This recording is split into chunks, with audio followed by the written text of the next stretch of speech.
வணக்கம். கவிதையின் தலைப்பு நுரை புரண்ட நொய்யல். மேற்கு தொடர்ச்சி மலைகளுக்கு மறுவாழ்வு கொடுத்திருந்தது தென்மேற்கு பருவமழை இந்த ஆண்டு. வானிலை ஆய்வு மையத்தின் கணிப்புகள் பிழையின்றி பொழிந்தன தொடர் மழையாய். பேரூருக்கு மேற்கே குளமெல்லாம் ஒவ்வொன்றாய் நிரம்புவதாய் ஊடகங்களில் படத்துடன் செய்தி. மனமெல்லாம் மெல்ல மெல்ல மகிழ்ச்சியால் நிரம்பியதை உணர்ந்தேன். எங்கள் கிராமத்தில் அதன் தடுப்பணையின் மேல் நொய்யல் வழிந்தோடுவதாய் சொன்னார்கள் பல ஆண்டுகளுக்குப் பின். நானும் சென்றேன். புரண்டோடும் நொய்யலை நீண்ட நாள் கழித்துப் பார்த்து புதுப்புனலின் வாசத்தை மொத்தமாய் முகர்ந்து வர. திருவிழா கூட்டம் போல் இளைஞர் பலர் அங்கே.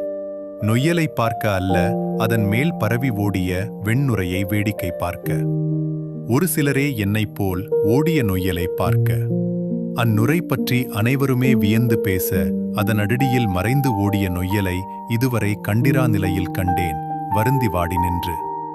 நுங்கும் செந்நிற நுரையுமாய் வழிந்தோடிய நொய்யலை பார்த்துள்ளேன். பால் பொங்கி வருகையில் வெண்நுரை வழிவதைப் போல் பொங்கி ஓடிய நொய்யல் தன் மேனியெல்லாம் நுரை போர்த்து ஓடியதை அன்றுதான் பார்த்தேன். நச்சுக்கழிவு குடித்த நொய்யலின் வாயில் தள்ளிய நுரையோ அது? விரைவில் மரணிப்பேன் எனச் சொல்லாமல் சொல்லி ஓடிற்றோ நொய்யல் அவ்வெண் நுரை போர்த்து? நொய்யலில் தன் கழிவுகளை கலந்த சாயத் தொழிலகங்களின் பொய்ச்சாயம் வெளுத்துப்போய் நொய்யலில் பொங்கியதோ வெண் நுரையாயது. கரையோரம் ஒதுங்கின கருகிப்போய் சில மலர்கள். மேற்கில் யாரோ புதுப்புனலை மலர்தூவி வரவேற்க, நொய்யலில் தினம் கலந்த வேதிகளின் வேகத்தால் கருகினவோ அம்மலர்கள். அல்லியும் ஆம்பலும் அன்றாடம் மலர்ந்து மிதந்த நொய்யலில் அப்புது மலர்கள் முழுதும் கருகிப்போய் கொஞ்சம் கொஞ்சமாய் கருகியது என் மனமும் அம்மலர்களைப் போல். நல்ல வேடிக்கை எனச் சொல்லி பார்க்க வந்த இளைஞர் கூட்டம் நகர்ந்தது. வறண்டு கிடந்த நொய்யலில் வெள்ளமும் அதன் மேல் பரவி ஓடிய வெண்நுரையும் பார்த்த அதற்கு அது நல்ல வேடிக்கைதான். மண்ணையும் மரங்களையும் ஆற்றையும் அருவிகளையும் நேசிப்பவர்கள், இயற்கையை பூசிப்பவர்கள், மனித இனத்தை நேசிப்பவர்கள், இதை கற்றுத்தரா கல்வி முறையில் கற்று வந்தோர்க்கு அது நல்ல வேடிக்கைதான். கரை ஒதுங்கிய அம்மலர்கள் போல் கருகியது நொய்யல் கரையோர மக்களின் வாழ்வும்தான் என உணராதோர்க்கு அது நல்ல வேடிக்கைதான்.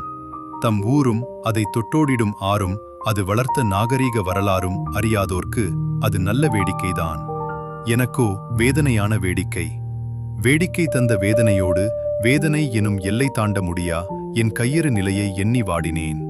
புதுப்புனலின் வாசத்தை மொத்தமாய் முகர்ந்து வரச் சென்றவன் மூச்சு திணறி நிலை குலைந்து போனேன் அங்கே, அந்நிலையில் என் நொய்யலை பார்த்து. அங்கே கரையில் நொய்யலை காத்த நாணல் கூட பிரிய மனமின்றி அதனோடு பயணிக்க துடிப்பதைக் கண்டேன். அந்நாணலின் நன்றி கூட நொய்யலின் நீர் குடித்து வளர்ந்த நமக்கில்லையே என வெட்கிப் போய் நின்றேன்.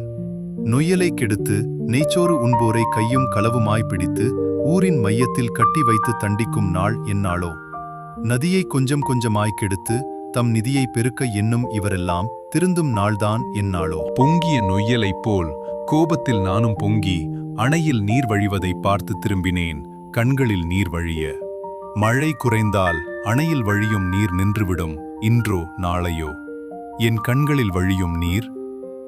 ஆக்கம் ஆதிச்சத்திவேல். மிக்க நன்றி.